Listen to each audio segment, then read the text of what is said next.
مولانا مفتی سراج اللہ ندوی ازہری استاد دارالعلوم سبیل السلام حیدرآباد کی خدمت میں گزارش کرتا ہوں ہماری یہ طلبہ جناب الابرار سید نعیم سید عالی آپ مخاطب بنا کر ہمارے اساتذہ تربیت کو جوہار بنا کر آپ اپنے خطاب سے سبوں کو مستقبل فرمائیں.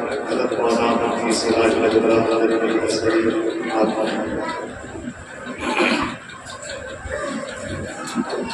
الحمد لله رب العالمين والصلاة والسلام على رسوله الكريم وعلى آله وصحبه أجمعين.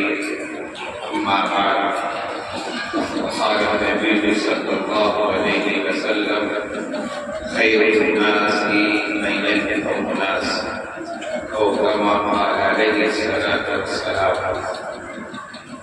جامع القرآن کے ناظم و محترم رفیق محترم اعظم مولانا شریف ندوی صاحب دامت برکاتہ اور یہاں کے اساتذہ کرام دیگر حضرات اور طلبہ حدیث بہت خوشی کا مقام ہے کہ میں یہاں کو جامع القرآن میں مدرسے نے کم وقت میں شہرت بہت حاصل کی. اشتہارات میں اعلانات میں اور دیگر پروگراموں کی خبروں میں مدرسے کا نام مستقل دیکھنے کو سننے کو پڑھنے کو ملتا رہا ہے اور خاص طور سے مولانا شریف صاحب کا نام اس سے وابستہ ہے. مولانا سے ملاقات کی بہت زمانے کے بعد ہوئی تھی جب ندوۃ العلماء سے 2000 میں خارج ہوا. اس کے بعد سے مولانا سے ملاقات نہیں ہو پائی. پہلی ملاقات آج سے 3 سال پہلے کل صبح میں پروگرام تھا. میں وہاں موجود تھا. مولانا یہیں تھے. وہاں ملاقات تھی. پھر حیدرآباد میں ایک سفر ہوا. مولانا کا ایک پروگرام کی مناسبت سے جو چند گھنٹوں کے لیے دعوت اسلام میں تشریف لائے وہاں ملاقات ہوئی اور یہ تیسری ملاقات ہے. میرے پاس یہ وقت بہت کم تھا. صرف 2 دن کے لیے بلکہ 1.5 دن کے لیے بامبے آیا. 1.5 دن میں 4-5 پروگرام لگے تھے. اس میں سے یہ پروگرام بھی طے تھا اور بہت خوشی محسوس ہوئی جب وہاں نے کہا کہ آپ کو میرے ادارے میں آنا ہے اور وہاں کریں گے. یہ اپنائیت کی بات ہوتی ہے اور مولانا مصروف بھی بہت زیادہ رہتے ہیں. ان کی نظام آج کل بامبے میں بہت مشہور ہے اور چھائی ہوئی خطابت بھی اور نظامت بھی. پھر اپنی مشغولیات رہتی ہے.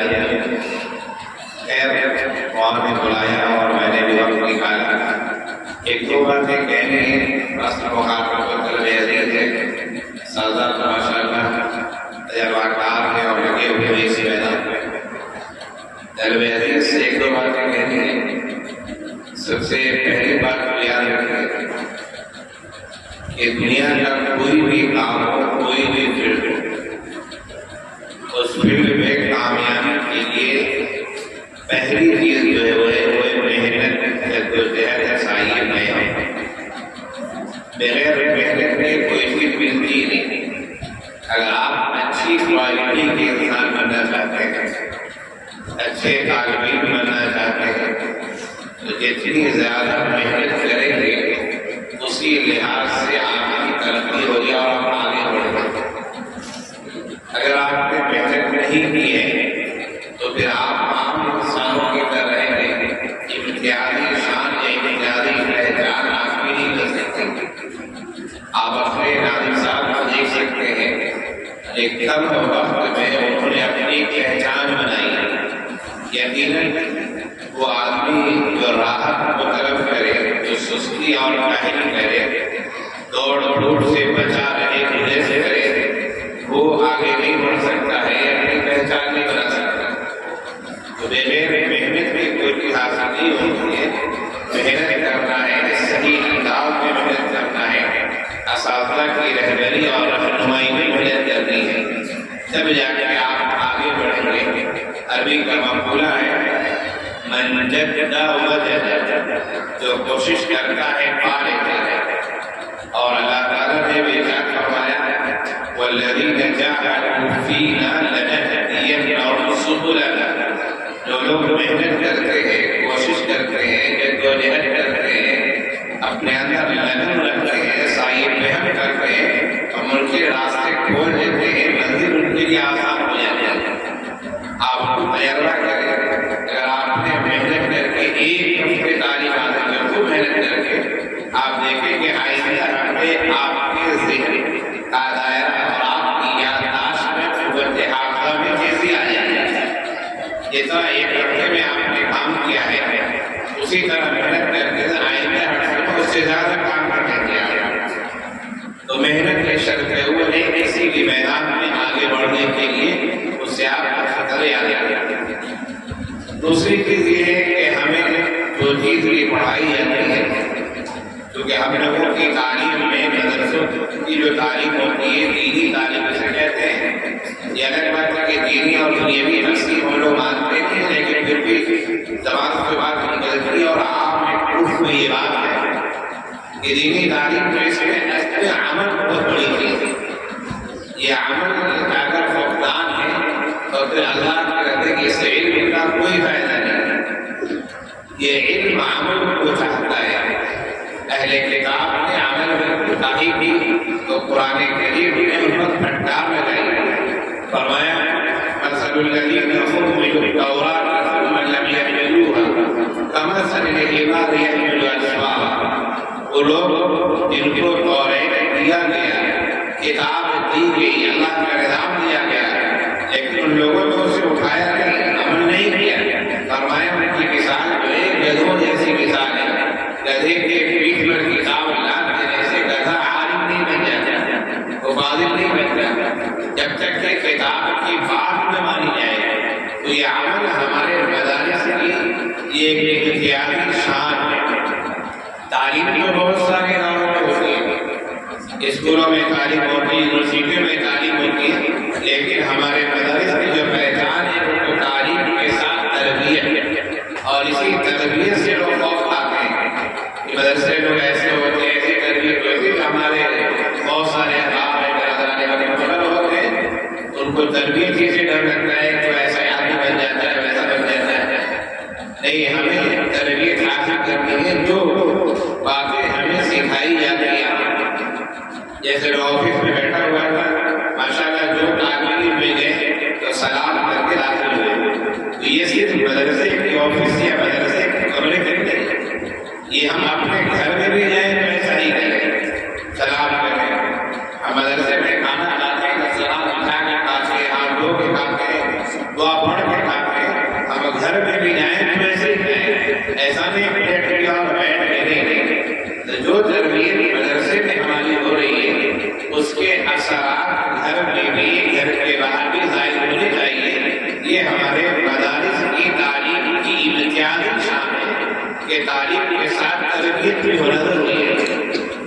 تو پہلی بات میں نے آپ سے کہی کہ خوب محنت کیجیے، سعی محنت کیجیے، جوہد و مسلسل سے کام لیجیے، انشاءاللہ آپ کے علم میں عمل میں ترقی ملے گی. دوسری بات میں نے آپ سے یہ کہی کہ یہ جو ہمارے مدارس کا نظام ہے اس میں علم ہی نہیں دیا جاتا ہے بلکہ اس میں تربیت بھی کی جاتی ہے. تربیت ظاہر ہونی چاہیے، اس کے اثرات مرتب ہونے چاہیے، تب جا کے آپ کو اچھا طالب علم کہا جائے گا. تیسری بات یہ کہہ رہا ہوں جو میں نے حدیث پڑھی ہے، اللہ کے رسول صلی اللہ علیہ وسلم کا ارشاد گرامی ہے الفاظ کے اختلاف کے ساتھ. روایت میں کہ یہ الفاظ بھی ہے خیر الناس من ينفع الناس. لوگوں میں بہتر وہ ہوتا ہے جو لوگوں کے لیے زیادہ مفید ہوتا ہے. اپنے لیے کھا لینا، پی لینا، اپنے بال بچوں کے صرف کرنا یہ تو جانور بھی کرتا ہے. مرغی کے چھوٹے چھوٹے بچوں کو، چوزوں کو دیکھا ہوگا کہ مرغی اپنے پنکھ کے اندر چوزے کو دبا کے رکھے رہتے ہیں اور ان کے چوزے بڑے ہو جاتے ہیں، پھر وہ بچے آزاد ہو جاتے ہیں. لیکن جب بچے چھوٹے ہیں اسی طرح بکریوں کو دیکھیں، جانوروں کے بچوں کو دیکھیں تو اپنے بچوں کی فکر کرنا یہ تو کچھ جانوروں کا بھی کام ہے، لیکن ہمیں دوسروں کے لیے مفید ہونا یہ انسان کو سکھایا گیا ہے۔ خیر الناس خیر الناس، بہتر وہ ہے جو لوگوں کے لیے فائدہ کرے۔